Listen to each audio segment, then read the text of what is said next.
반갑습니다. 네, 이 자리는 늘 부담스럽습니다. 네, 올라오는 것도 부담스럽고 성도님들 뵙는 것도 부담스럽고, 근데 제가 내려가면 성도님들이 부담스러우시겠죠, 그죠? 네, 고개 끄덕끄덕 하시네. 예, 왜 이렇게 옷들이 그 옷장에 들어갔다 나오면 다 작아지는 걸까요? 예, 네. 가을 정장을 제가 처음 오늘 꺼내 입었는데 작아졌습니다. 신기합니다. 그리고 앉아서 이제 예배를 드리기 위해서 마지막 찬양을 부르는데 바지가 터졌습니다. 네, 그래서 다른 방법을 쓰지 못하고 바로 올라왔습니다. 그래서 엉덩이는 아니고요, 허벅지거든요. 네, 그래서 이게 제가 결혼할 때 산 정장인데 좀 오래됐습니다. 그래서 아마 요 비칠 수도 있습니다. 네, 신경 쓰지 마시고 시원합니다. 네. 오늘 말씀 함께 나눌 텐데요. 오늘 말씀은 야고보서 4장 1절부터 3절의 말씀으로 다툼과 싸움을 멈추는 방법이라는 제목으로 말씀을 나누도록 하겠습니다. 말씀을 제가 준비하면서 떠오른 만화가 하나 있는데요. 한번 보여주시겠습니까? 네, 이거 아니고요. 네, 넘겨주시면 네, 톰과 제리 잘 아시죠? 네, 이 말씀 아마 보신 분들도 많으실 거고요. 연세가 있으시더라도 알고 계신 분들이 많으실 겁니다. 이 만화가 1940년에 만들어졌습니다. 저 고양이하고 저 생쥐가 돌아가신 저희 할머니하고 나이가 똑같습니다. 네. 톰과 제리를 다 요즘 아이들도 알고 있긴 한데 여러분들은 이 둘 중에 누가 더 나쁜 아이라고 생각하십니까? 한번 생각해 보십시오. 톰이 나쁘다. 저 고양이 보신 분이 있으시면 톰이 나쁘다. 네, 이유는 다 들어볼 수 없지만 제리가 나쁘다. 저 생쥐가 나쁘다. 네, 보통 생쥐가 나쁘다는 분들이 많습니다. 네, 만화를 보신 분들은. 그래서 제가 좀 찾아보니까 톰이 나쁘고 제리가 착하다, 제리가 공감이 더 된다 하는 사람들은 음식 욕심이 많고 잔머리를 잘 굴리지만 성공한 적이 별로 없는 분들이라고 합니다. 그렇지만 약자의 입장을 잘 헤아리는 사람이라고 하더라고요.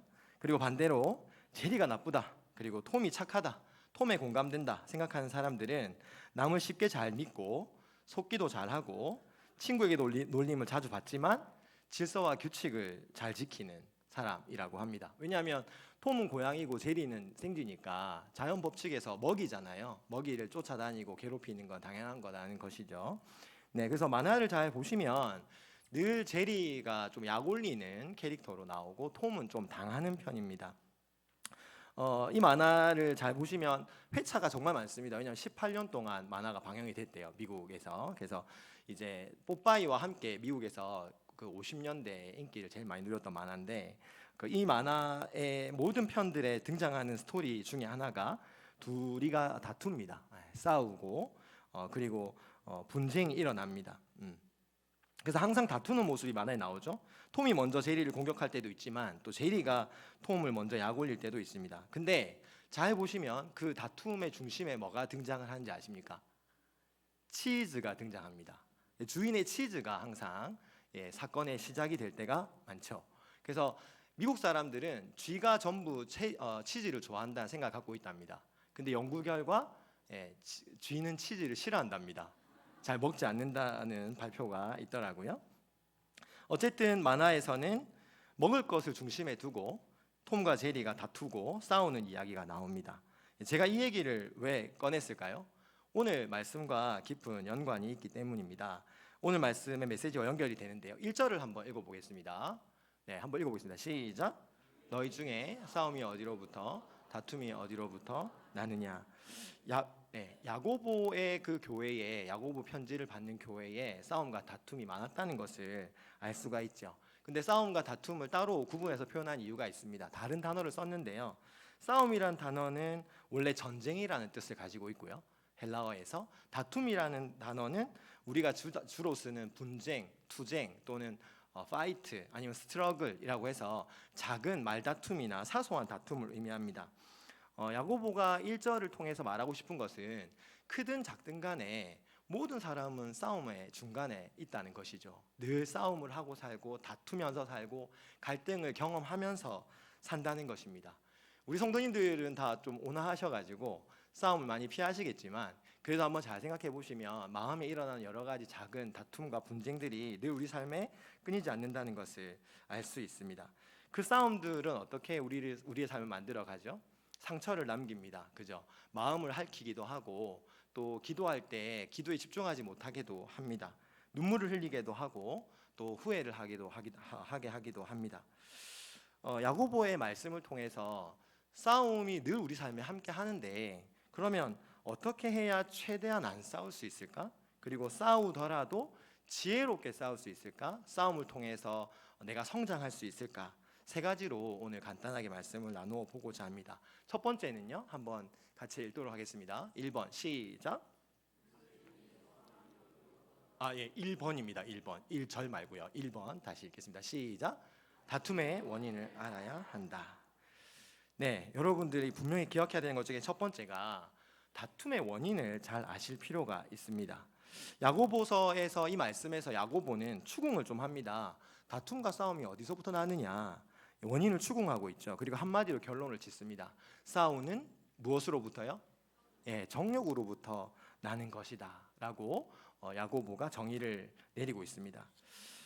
잘 생각해 보시면 우리가 경험하는 싸움의 중심에도 욕심이 있습니다. 정욕이 있습니다. 내 것을 원하고 탐하는 마음들이 있죠.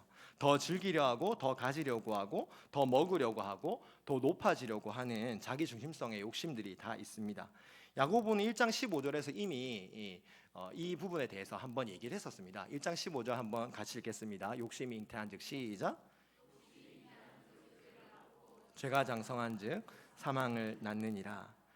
욕심이 죄를 낳고 죄가 자라서 우리에게 죽음을 준다라는 것이죠. 욕심을 저는 두 가지로 나누어 볼 수 있다 생각합니다. 첫 번째는 욕구라는 뜻으로 이해할 수 있습니다. 기본적인 욕구. 그래서 우리가 영어로는 needs라고 하는데요. 진짜 나에게 필요한 것들에 대한 이야기죠.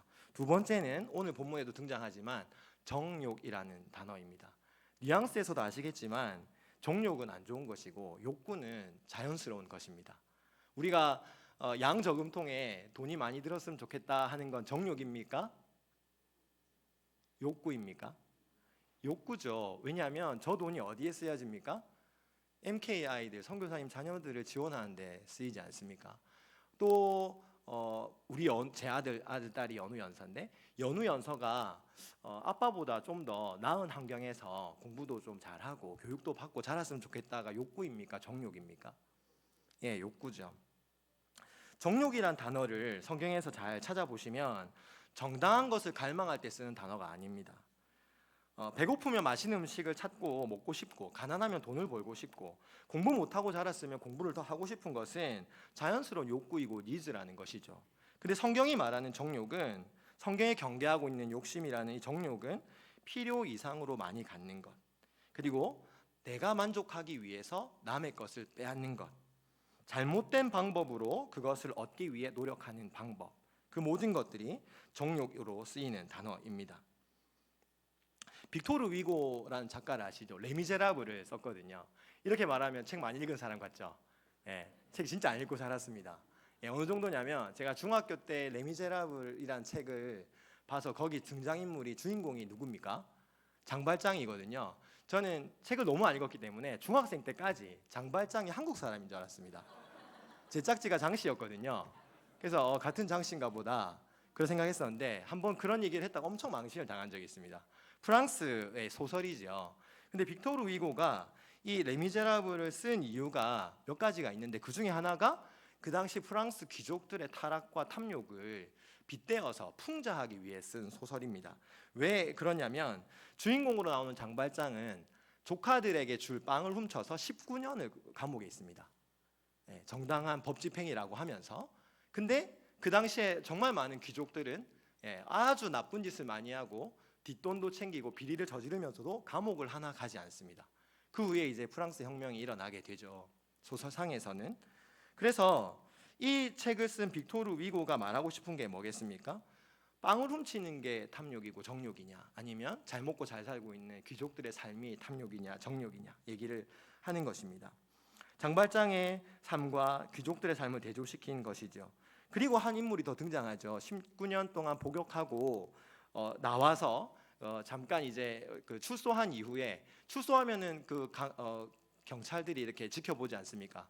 그 기간 동안 또 이 사람은 미리엘 주교의 성당에 들어가서 은촛대를 훔치고 나옵니다. 근데 그게 나중에 다시 잡혀서 들어가지만 미리엘 주교가 그걸 덮어주죠. 이거는 내가 선물로 준 것입니다라고 합니다. 거기서 미리엘 주교의 역할은 뭘까요? 용서하고 덮어주는 예수님의 사랑을 상징하는 부분입니다. 미리엘 주교는 여러 가지 모습에서 예수님을 많이 닮아 있습니다.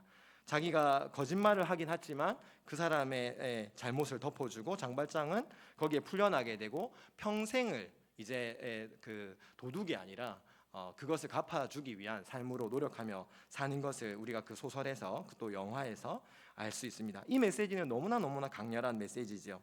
장발장의 욕심으로 보여지는 것과 그리고 미리엘의 용서를 한데 엮어서 정말 우리가 살아가는데 필요한 욕구를 채우는 방법과 또 잘못된 정욕을 어떻게 해결해야 되는지를 잘 보여주는 소설이라고 생각을 합니다.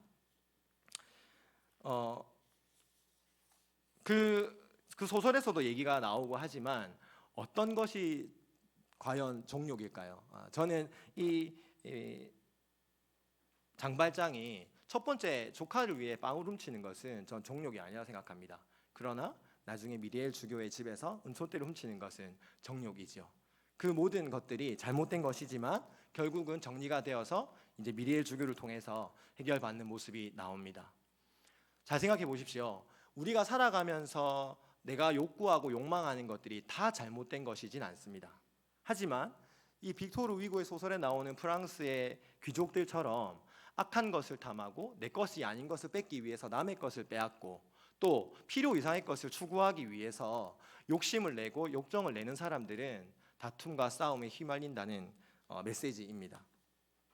두 번째에 이 메시지에 욕심의 특징이 있습니다. 두 번째는 한번 보여주시겠습니까? 같이 읽어보겠습니다. 시작. 욕심은 절대 채워지지 않는다. 2절에서 잘 얘기해주고 있습니다.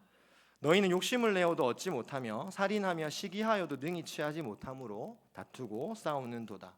참으로 이 시대의 모습을 잘 반영하고 있는 말씀이라고 생각합니다.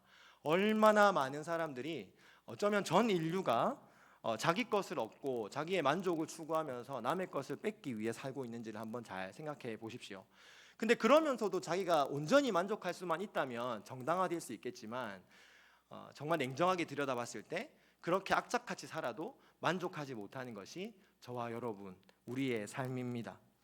레미제라블 미리엘 주교가 그런 말을 했습니다. 소설에서 욕심에는 지붕이 없다라는 표현을 했거든요.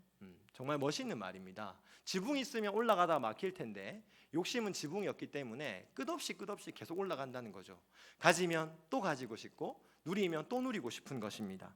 그리고 이제 종교개혁 주간인데요. 종교개혁을 일으켰던 마틴 루터도 사람의 욕심을 채우는 건 갈증을 바닷물 마시면서 해결하려고 하는 것과 같다고 표현했습니다.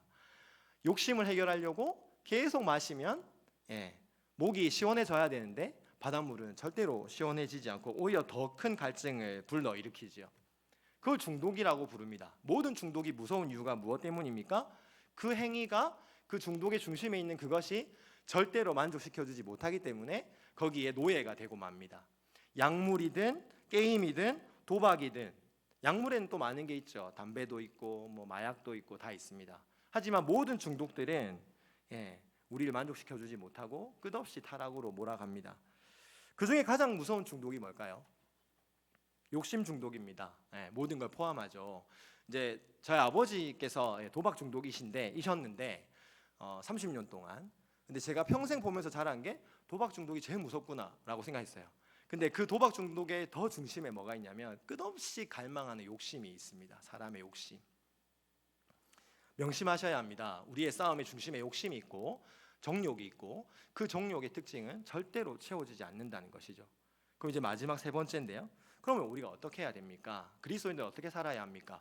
정욕을 갈망하면 안 되고 또 욕심이 있고 필요가 있는데 그럼 그걸로 목이 시원해지지 않는다면 어떻게 살아야 할까요? 세 번째 한번 보여주시겠습니까? 같이 읽어보겠습니다. 잘렸는데 제가 읽겠습니다. 내 삶을 채워주고 만족시켜주는 유일한 쇼핑 무엇일까요? 기도입니다.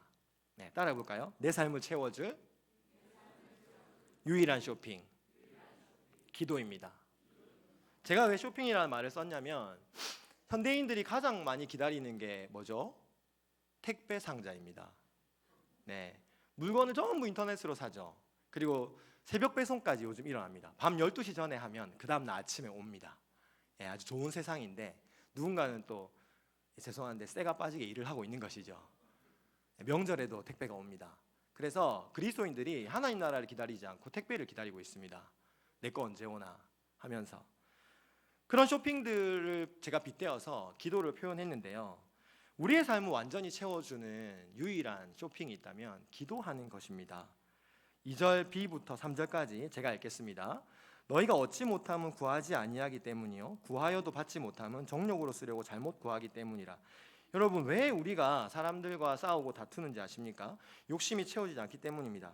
왜 욕심이 채워지지 않는지 아십니까? 완전히 채워질 수 있는 방법이 기도인데 우리가 하나님께 기도하지 않기 때문입니다.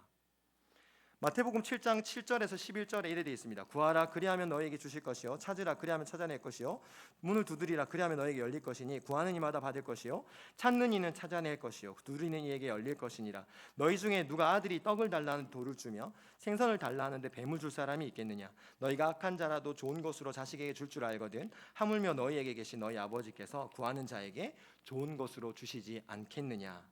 아멘. 참 좋아하는 말씀입니다. 그런데 한번 생각해 보시면 구해도 못 받는 경우 많습니다. 그죠? 구했는데 내 삶에 생기지 않습니다. 내가 그렇게 간절히 간구했는데 하나님 다른 것, 엉뚱한 것 주실 때도 많습니다. 왜 그럴까요? 바로 그것이 이 말씀에서 말하는 본질인데요. 정욕을 위해서 잘못된 것을 구하기 때문입니다. 로또 1등에 당첨 제일 많이 된 로또 판매점이 마산에 있다고 하더라고요. 제가 TV에서 봤는데 8번인가 1등이 나왔답니다. 길거리에 있는 조그마한 가게인데 우아하시면서 또 검색 한번 해보시고 네, 잘 되면 또 11조 하시고 그죠? 로또 1등 걸리게 해주세요 하고 기도를 하는데 하나님 잘 안 해주시죠. 세상에서 공부 제일 잘하는 사람 되게 해주세요. 예, 우리 중고등부 아이들 이제 외모에 관심 많으니까 대한민국에서 제일 잘생기고 예쁜 사람 되게 해주세요. 그런 기도를 하면 들어주시지 않습니다. 예, 단호하게 말씀드릴 수 있습니다. 왜 그런지 아십니까? 그게 지금 나의 필요와 진정한 욕구가 아니기 때문입니다. 여기서 우리가 인정해야 되는 건 하나님이 우리의 삶의 주인이신데 그 주인이 된다라는 것에 뭐가 포함이 되냐면 나의 필요와 욕구까지도 더 잘 아시는 분이 하나님이라는 것이죠. 내가 나를 아는 나의 필요보다 하나님이 아시는 나의 필요가 더 정확하다는 것입니다. 내가 달라고 하는 것이 다 나에게 유익한 것이 아니기 때문입니다. 하나님이 우리에게 구하라고 하면 구하면 다 주시겠다 하시는 것은 무엇이냐면 네가 쇼핑 목록을 적어내면 그 쇼핑 목록을 내가 너에게 다 배달해 줄게라는 뜻이 아닙니다. 너의 쇼핑 목록을 내가 조금 수정해 줄게. 너와 함께 내가 이야기를 하고 소통을 해서 정말 네가 필요한 것이 무엇인지 고쳐보자. 너는 이거 적었네? 이거 한번 지우고 다른 것 구해볼까? 그래서 기도를 하고 하나님을 만날수록 어떻게 됩니까? 자족하는 마음이 생깁니다. 그리고 내게 있는 것들을 보게 하시고 이미 나에게 주어진 것들을 활용해서 지금의 문제를 해결하는 방법들을 찾게 하십니다. 그러면서 우리는 고백을 드리죠. 눈물을 흘리기도 합니다. 하나님 나의 주인이십니다. 그런 경험이 다 있으실 거라고 생각합니다. 하나님의 욕심에 나의 욕심을 맞추십시오. 하나님이 생각하는 나의 필요에 나의 필요를 맞춰 보십시오. 하나님의 꿈에 나의 꿈을 맞춰 보십시오. 그러면 내가 구하지 않아도 하나님 우리에게 주실 것입니다. 믿으십니까? 말씀을 마무리하겠습니다. 다툼의 원인이 욕심이라는 것을 분명히 명심하시기를 바랍니다. 그리고 그 우리의 욕심을 해결하는 유일한 방법은 계속해서 그 욕심을 채우는 것들을 찾아서 돈을 주고 사거나 만들어내는 것이 아니라 그 모든 것들의 근원이 되시는 하나님 아버지 앞에 나아가 나의 쇼핑 목록을 보여드리고 이것이 나에게 합당한 것인지 여쭤보는 것입니다. 하나님의 욕심과 나의 꿈이 온전히 일치해지는 것, 그것이 하나님이 우리에게 원하시는 믿음의 삶이고 기도의 삶입니다. 믿으십니까? 기도하고 오늘 말씀 마치도록 하겠습니다. 제가 기도하겠습니다.